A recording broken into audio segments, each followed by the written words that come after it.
বাবাকে চিনতে সময় লাগে 60 বছর। বয়স যখন 4 বছর আমার বাবা মহান। বয়স যখন 6 বছর আমার বাবা সব জানে এবং সবচেয়ে সাহসী। বয়স যখন 10 বছর আমার বাবা ভালো কিন্তু একটু রাগী। বয়স যখন 12 বছর আমি যখন ছোট ছিলাম তখন বাবা আমায় বেশি ভালোবাসতেন।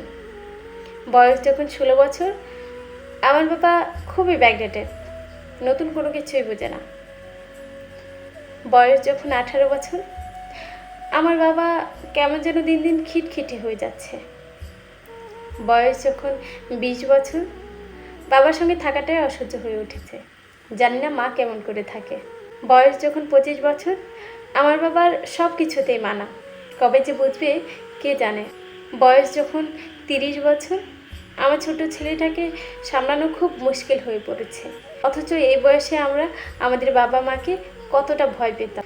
বয়স যখন 40 বছর এই বয়সে আমাদের বাবা আমাদেরকে কত শাসনে মানুষ করতেন, আর এদেরকে কোনো কিছু বলাই যায় না। বয়স যখন 50 বছর আমি অবাক হই আমার বাবা না জানি কত কষ্ট করে আমাদেরকে মানুষ করেছে, আর আজকালকার একটা বাচ্চা সামলাতে দম বেরিয়ে যাচ্ছে।